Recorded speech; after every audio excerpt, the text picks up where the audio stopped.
In this video, we will discuss blockchain, cryptocurrencies, and Bitcoin. We will cover what a blockchain is, what Bitcoin is, and how cryptocurrencies work. Imagine you have $100 in your bank account and you want to transfer it to your friend. You would simply use your banking application to transfer the $100 to your friend's bank account. In this case, your transaction goes through the central server of the bank, meaning you are trusting a central authority. This is called centralization, where a central authority has control over the system. In this example, the bank controls the system. This setup is efficient, but the bank has the power to manipulate the system. They can freeze your funds, block your account, or investigate particular transactions. If the government wants to control the flow of money, they can do so by accessing the bank's central server as the bank manages all the transactions.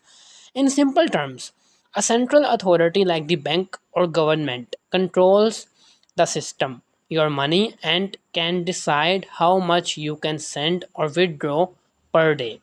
If the bank gets bankrupted, there are chances that you will lose your money. Now, let's understand this with a simpler example. Imagine your name is Harry and your friend Michael borrows $100 from you, promising to return it the next day. When the next day arrives, you go to him to demand your money, but he denies having taken any money from you. Without proof, you end up losing your money. In this situation, you can appoint a person as a central authority to ensure that Harry did take the money. For example, if you give the money to your friend in front of this central authority, he will act as a witness that Harry borrowed the money. If Harry denies it, you can prove your claim by calling the witness. However, what if this witness is corrupt or secretly a friend of Harry? In that case, even with a central authority, you might still not be able to prove that Harry took the money because the authority is compromised. This situation illustrates centralization, where you trust a central authority to manage and verify the transactions. If this authority is corrupt, it can manipulate or fail to provide a fair resolution. Now, let's talk about decentralization. Decentralization means that there is no central main server with authority over the system. Instead, data is spread across multiple computers, making it extremely difficult to manipulate the data. Imagine blockchain as a digital chain made up of blocks. Each block contains some data, and these blocks are linked together in a chain. This is the underlying technology which promotes decentralization, and cryptocurrency like Bitcoin work on this technology. Cryptocurrencies are simply currencies which can be used as payments to send each other in a decentralized system. So now let's find out what is actually inside a block. Each block contains three main things: the data, the timestamp, and a hash. Data can simply be such like a transaction detail. Timestamp means when was the block created. And the hash is a unique code, which is a proof of transaction. So this is a demo visual of blockchain only for explanation, not the actual blockchain. So let's go, and you can see that this is our block number one. Now let's suppose person A sends some amount of Bitcoin to person B.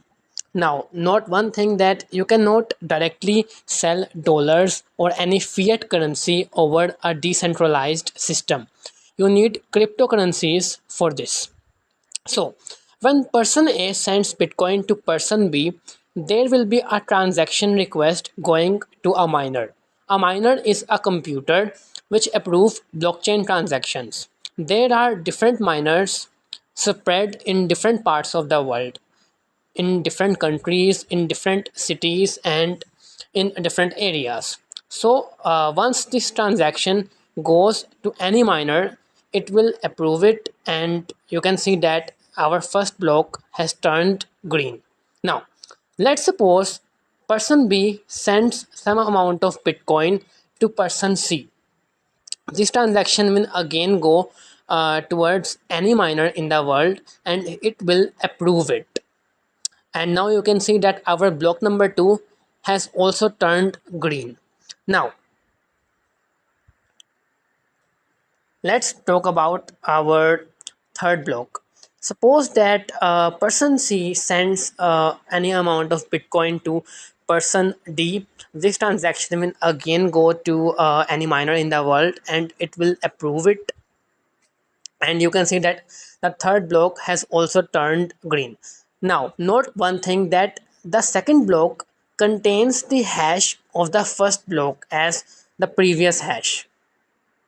Okay, and the third block also contains the hash of the previous block, which is our second block.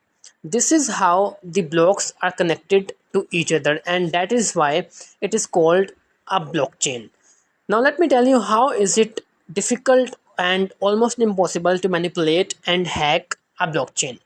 So let's remove B and add Z here. Now you can see that block number 1 has turned red, but block number 2 and block number 3 have also turned red. Why are they turning red when I'm only trying to hack block number 1? This is because you know that when block 1 was originally created, it contained a hash which was recognized by block number 2.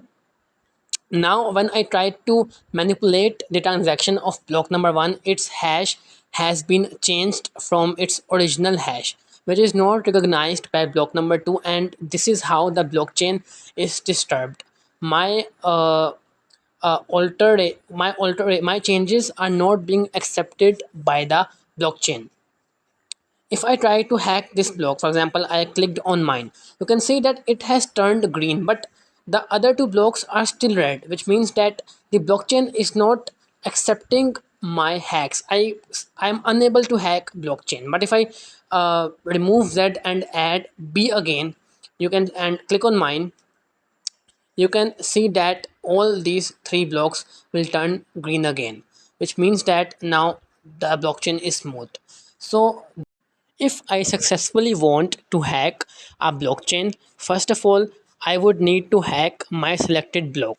When I will try to make some changes in it, its hash will be changed, which will not be recognized by the block next to it. So I also need to hack that block next to it.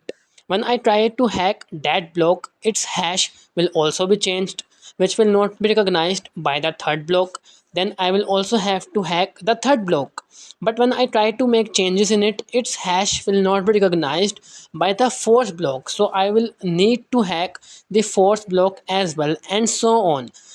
And this is just a demo. There are millions of blocks which are connected to each other through hash system. So if a hacker successfully wants to hack the blockchain, he will have to hack all the millions of blocks to successfully do this task, which is impossible.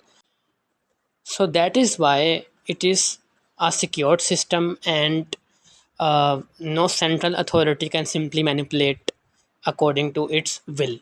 So a practical use case of blockchain network is the voting system. For example, if there are elections going on, and people can vote for their favorite candidate through the blockchain system, and their votes will simply not be compromised. There will not be any sort of corruption. So I hope you understood the concept. Please subscribe.